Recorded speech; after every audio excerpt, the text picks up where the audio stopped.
Greetings family, my name's June from juneallen.net and welcome to Yard TV. I've had the most experience this evening and I just really wanted to share some things with you about hope.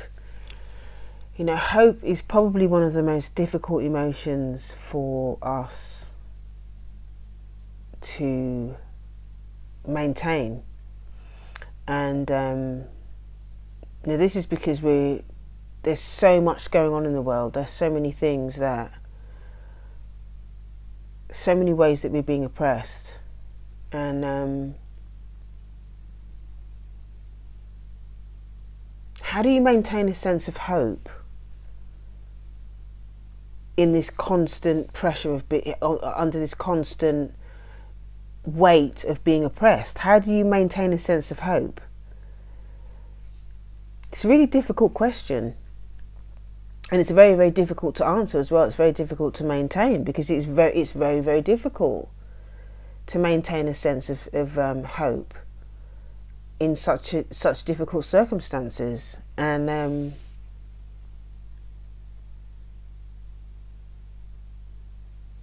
this is something that becomes bigger than, in my own situation, this is something that became bigger than me. Because I didn't have a lot of hope.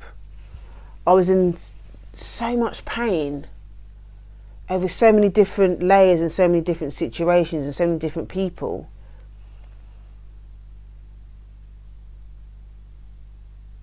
That I didn't have any. I didn't have any hope. And the only way that I can describe it is like, it's like there was a little fire inside of me that none of these situations, none of the people that hurt me over the years was able to blow out. And I now identify that as my higher self, my higher power, the creator. God, whatever you want, however you identify with it. But I know now that that light that nobody could put out was that part of myself. And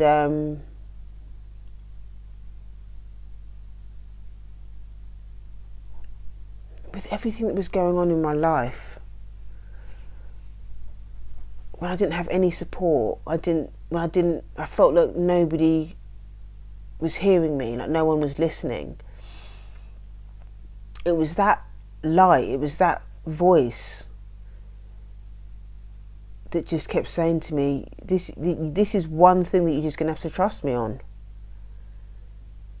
And you know what? I didn't have a choice but to trust that voice.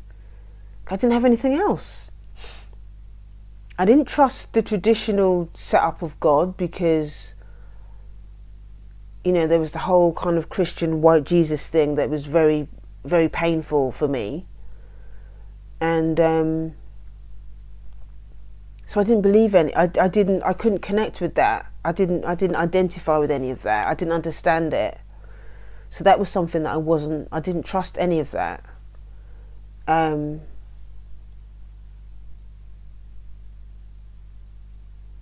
didn't trust any of the people around me because I'd been so hurt. Past relationships, family, stuff like that, and because of their own pain, they weren't able to support me on my transformation because they were still trapped in their own pain. It makes complete sense. So I was very isolated and very alone, but I just knew that I just had to keep going. There was something inside me that had to keep going. So I had to have faith. I had to have faith that things were going to get better. And the way that I found hope, the way that I maintain hope now, is to have faith that things are going to get better, plus action. Faith plus action equals hope. And when you do one thing, you do the next thing, and they just kind of feed off each other. Faith, hope, and action, they all feed off each other. So then it becomes seeded, and then it starts to grow. It grows. And hang on, I've got the cat trying to trying to eat something. Cleo. Anyway, yeah, that's what I'm saying. So yeah, I just had to have faith. So faith plus action, it feeds hope. And the more hope you have, the more hope I had, the more hope you get, the more you want to keep going, because it's like, oh, this actually feels quite nice. And every little action, every little baby step that you take, it starts to build your confidence, and you start to sort of, oh, this actually, you start trying on your new jacket of blackness, your sort of, as you shed the old skins of shame and people pleasing and, you know, sort of not really wanting to be yourself, when you start to really sit in who you are and start experiencing a new sense of confidence, you start getting a little, you know, this little black sass that goes on, and it feels so good. It feels so good. And tonight I went to the Africa Centre Festival in South London, and again, this is I had to record this because this is like a really pivotal moment. This is a really pivotal moment for me, because I didn't want to go. I really was not in the mood to go, and I was quite tired after I had my lunch today, so I just kind of had a little nap, and then yeah, I woke up and I was like, oh, there's a part of me that's just like, do you know what, just get under the duvet really early and don't worry about going to this thing, even though I had ticket for it. Don't worry about, you know, I planned to sort of meet up with some other groups of people, and I didn't want to go. But I was just like, do you know what? You need to be more visible. You need to get out and meet new people and stuff like that. I can get so wrapped up in my work. I know that I need to be around people a lot more. I need to be a lot more sociable. I need to be out with my community. I need to be chatting. Just being out instead of kind of being stuck at home, being in my head, you know, thinking about work, talking about work, and just absorbing myself in everything. Because I love my work so much, I can just get really caught up in it. And I was quite tired as well, but I just thought, you know what, just go out. Just go out and just chill. Just go out and just chill. And you know what? I met the most lovely people today. And I had fun. Like, part of this empowerment process is being really strategic about planning, you know, creating spaces, creating situations where you can experience joy, creating spaces where you can experience connection, creating spaces where you can attract love in all its different forms, community love, romantic love, friendship love. So important. And I'm just so grateful. I'm so grateful. Not only did I think that I you know, I've just made some really awesome, fun friends, but I also met, you know, somebody who I'd never met before, a guy that I'd known from before that I hadn't seen for ages, and yeah, it's been ages since I've seen this guy, and it was just good to catch up and chat and laugh and just sort of see what's happening. So just to make connections with people. And this one particular girl, she just came up to us and started talking about her business, and she was talking about how she's starting like a new like social media platform for black creatives, and she's really passionate about what she does. Anyway, I got talking to her a little bit about my work, and she was like, oh, you need to talk to my friend, this guy is really into black mental health, blah blah blah. So anyway, she basically went and got him on the phone. I was like, oh no, I don't really want to talk too much about work, like I'm out to have fun and stuff like that. But she got him on the phone, And I spoke to him for a couple of minutes, and oh my God, he's just like right up my street about black mental health. You know, he does workshops. He's running. You know, he runs a few things in South London, which you know sound amazing. And he said he was going to be there in like 20 minutes. But I was thinking, you know, is it going to be 20 minutes or is it going to be a black 20 minutes? So they were laughing because I was you know, I wasn't sure what time he was gonna get there. I said, if it's a black 20 minutes, I might not be here. But anyway, we ended up faffing about, and he turned up, and me and the guy just got talking, and he started sharing his story with me, how he's been in recovery, and we started talking about addiction, and we started talking about black mental health, and it was just such a higher power moment.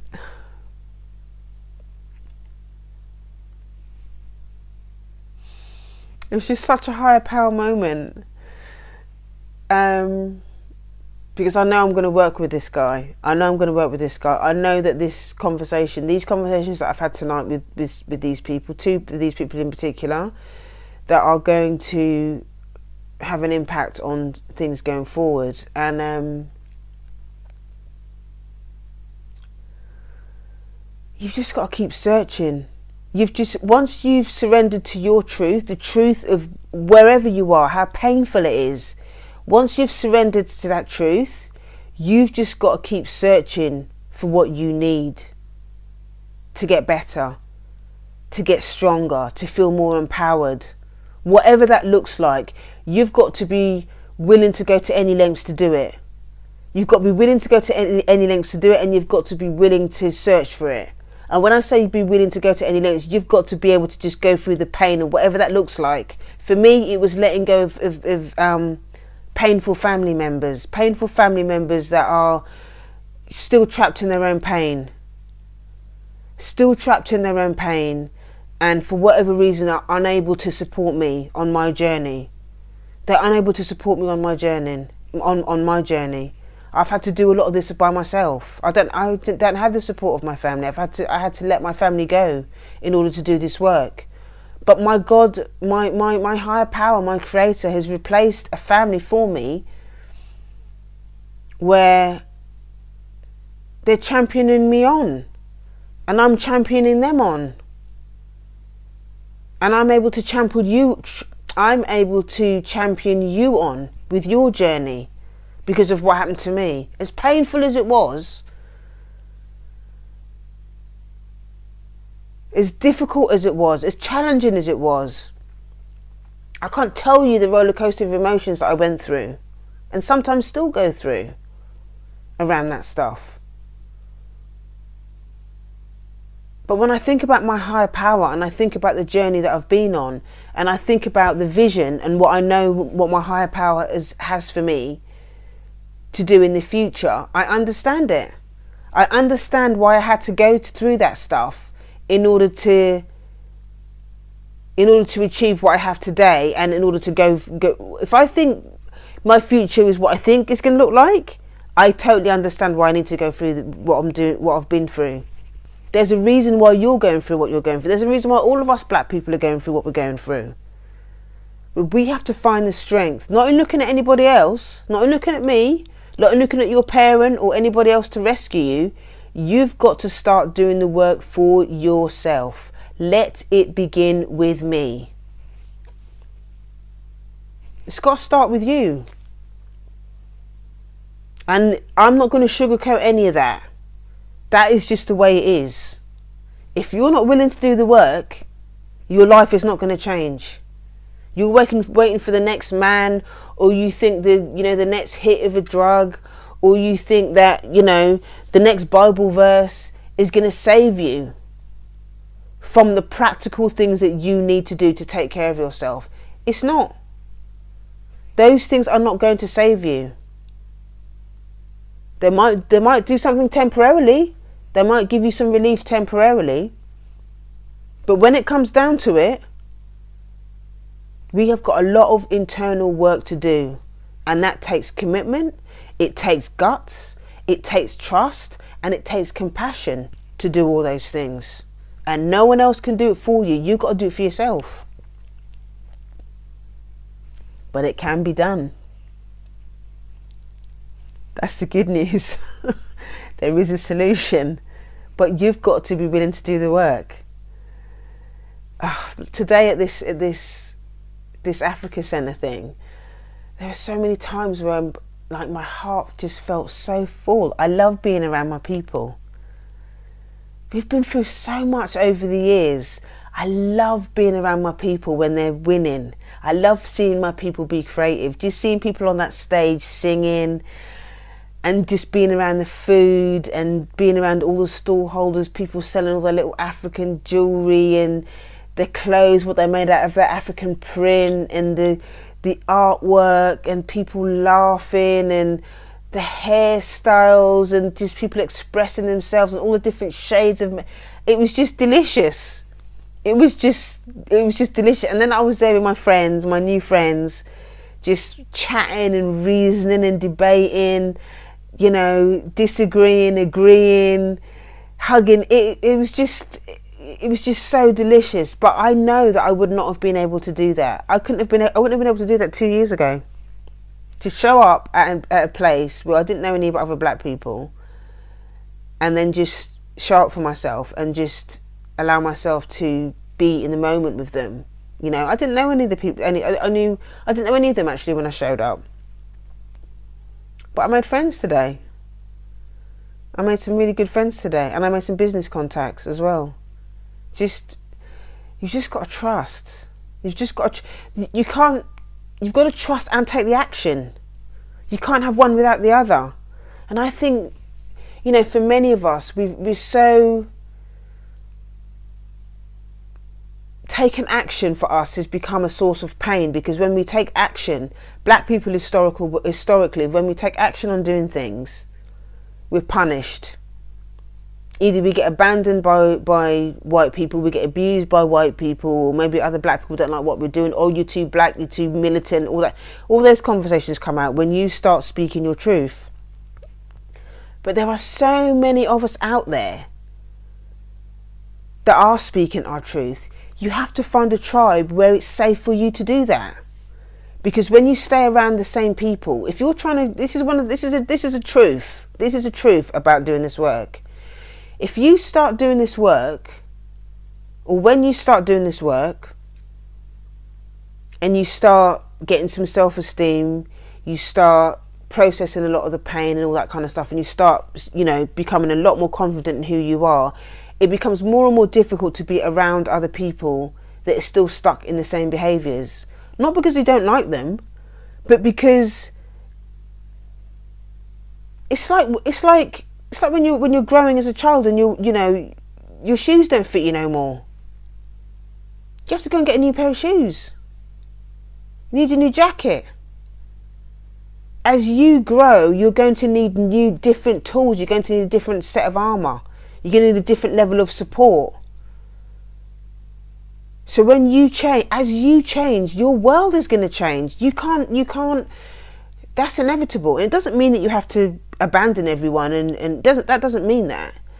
You know, it just means that your relationships are going to inevitably change. There'll be new people that come into your life, and there'll be some people that you're going to have to set boundaries around. There'll be some people you're going to have to leave altogether because they become, you realise that they're toxic. But you're going to, you know, but life just becomes so much richer. Life becomes so much richer. Oh my God, it becomes so much richer. Are you ready for the blessings?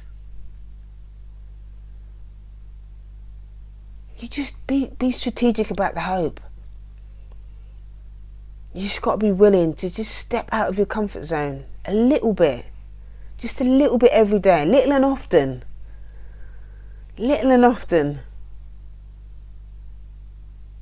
Little and often.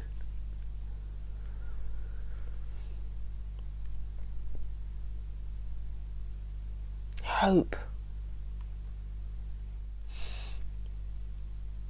Underneath the pain of your transformation are the seeds of hope. But you've first got to be willing to take the action to start that transformation so the hope can start seeding. The hope is not going to seed if you're not taking action. You can't just do it with faith.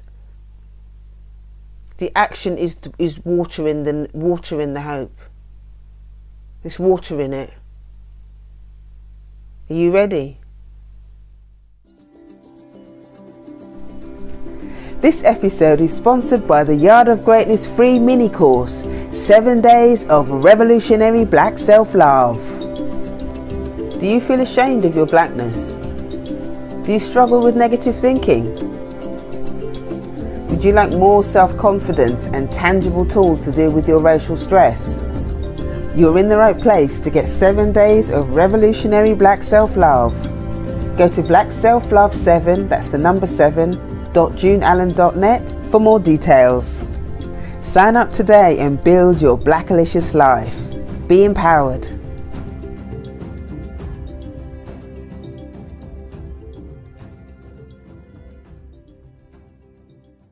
This cat is doing my head in. Cleo, leave it alone. Leave it! Cleo, I'm going to get very annoyed. Hello. Meet Cleo. Are you a naughty cat?